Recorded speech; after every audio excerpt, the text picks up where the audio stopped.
ഇറാനിലെ ടെഹ്റാൻ നഗരം ഒഴിപ്പിക്കേണ്ടി വന്നേക്കാം എന്ന റിപ്പോർട്ട് ഇപ്പോൾ പുറത്തു വരുന്നു. കാരണം എന്താണ്? നിങ്ങൾ വിചാരിക്കും യുദ്ധമായിരിക്കാം അല്ലെങ്കിൽ വേറെ എന്തെങ്കിലും കാരണമായിരിക്കും. പക്ഷേ ഇത് യുദ്ധസമാനമായിട്ടുള്ളൊരു സാഹചര്യം തന്നെയാണ്. ഇറാൻ ഇപ്പോൾ അതിൻ്റെ ചരിത്രത്തിലെ ഏറ്റവും മോശമായിട്ടുള്ള വരൾച്ചയെ നേരിട്ടുകൊണ്ടിരിക്കുകയാണ്.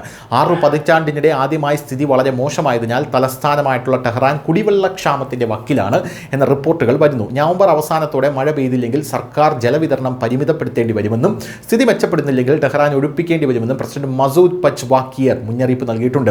ഇറാനിൽ മഴയിൽ 92% കുറവാണ് വന്നിട്ടുള്ളത്. അതായത് 8% മഴ മാത്രമാണ് അവിടെ ഇപ്പോൾ ലഭിച്ചിരിക്കുന്നത്. ടെഹ്റാനിലെ പഴയ ജലവിതരണ പദ്ധതിയായിട്ടുള്ള ലാറ്റിയൻ കറാജ് അണക്കെട്ടുകളിൽ അവശേഷിക്കുന്ന വെള്ളം 10% താഴെ മാത്രമാണെന്നുള്ളതാണ് റിപ്പോർട്ട് സൂചിപ്പിക്കുന്നത്. അണക്കെട്ട് മാനേജർമാരുടെ അഭിപ്രായത്തിൽ കഴിഞ്ഞ വർഷം അപേക്ഷിച്ച് ഈ വർഷത്തെ മഴ ഏകദേശം 92% കുറഞ്ഞു. ശേഷിക്കുന്ന വെള്ളം കൂടുതലും ഡെഡ് വാട്ടറാണ്, അതായത് ഉപയോഗിക്കാൻ കഴിയാത്ത മോശപ്പെട്ട വെള്ളമാണ്. ക്ഷാമം കാരണം മണിക്കൂറുകളോളം ടാപ്പുകൾ വെള്ളമില്ലാതെ കിടക്കേണ്ടി വന്നതായി പ്രദേശവാസിയും റാപ്പറുമായിട്ടുള്ള വഹ അഹമ്മദ് പൂർ പല മാധ്യമങ്ങളും പറയുന്ന റിപ്പോർട്ടുകൾ ഇപ്പോൾ തന്നെ പുറത്തു വന്നിട്ടുണ്ട്.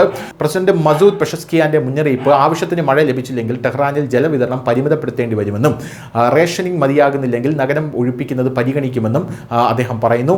ഉയർന്ന ഉപഭോഗമുള്ള പ്രദേശങ്ങളിൽ ജല ഉപഭോഗ നിയന്ത്രണത്തിനും വിതരണം പരിമിതപ്പെടുത്തുന്നതിനും പിഴ ചുമത്താൻ സർക്കാർ പദ്ധതിയിടുന്നു. രാത്രിയിൽ ജലപ്രവാഹം 0 കുറയ്ക്കാൻ കഴിയുമെന്ന് ഊർജ്ജമന്ത്രി അബ്ബാസ് അലി അബാനി പറഞ്ഞു. കൂടാതെ സമീപകാല ഇസ്രായേലി സംഘർഷത്തിൽ തലസ്ഥാനത്തെ പഴകിയ ജല അടിസ്ഥാന സൗകര്യങ്ങൾ തകർന്നതിനെ തുടർന്ന് ജലപ്രതിസന്ധി കൂടുതൽ വഷളായിട്ടുമുണ്ട്. വരൾച്ചയ്ക്ക് സ്ത്രീകളെയാണ് കുറ്റപ്പെടുത്തുന്നത് ഇവിടെയുള്ള ആൾക്കാർ. അതായത് വിദഗ്ധരുടെ അസംബ്ലി അംഗവും എം പിയുമായിട്ടുള്ള മൊഹസിൻ അജാക്കി വിവാദ പ്രസ്താവന നടത്തി. അതായത് സ്ത്രീകൾ ഹിജാബ് ധരിക്കാത്തതിനാൽ മഴ നിർത്തിക്കൊണ്ട് അള്ളാഹു രാജ്യത്തിന് മുന്നറിയിപ്പ് നൽകിയിരിക്കുകയാണ് എന്നാണ് ഇവർ പറയുന്നത്. ഒരു കാര്യം ആലോചിച്ച് നോക്കണം. അതായത് സ്ത്രീകൾ അവിടെ ഹിജാബ് അവിടെ പ്രതിഷേധം നടന്നത് വമ്പൻ പ്രതിഷേധമായിരുന്നു. ലോകത്തിലെ തന്നെ പിടിച്ചു കുലുക്കുന്ന, ലോകത്തിലെ തന്നെ സ്ത്രീകൾക്ക് പ്രത്യാശ നൽകുന്ന ഒരു പ്രതിഷേധമായിരുന്നു. ഇപ്പോൾ അവിടെ വെള്ളം കുറഞ്ഞത് ഈ സ്ത്രീകൾ ഹിജാബ് ധരിക്കാത്തത് കൊണ്ടാണ്. അതുകൊണ്ട് അവിടെ മഴ പെയ്യുന്നില്ല, അള്ളാഹുവിൻ്റെ ശിക്ഷയാണ് എന്നാണ് ഇപ്പോൾ അവിടെയുള്ള ഭരണാധികാരികളും ഇറാൻ ഭരണകൂടവും പറയുന്നത്. News desk, news India Malayalam.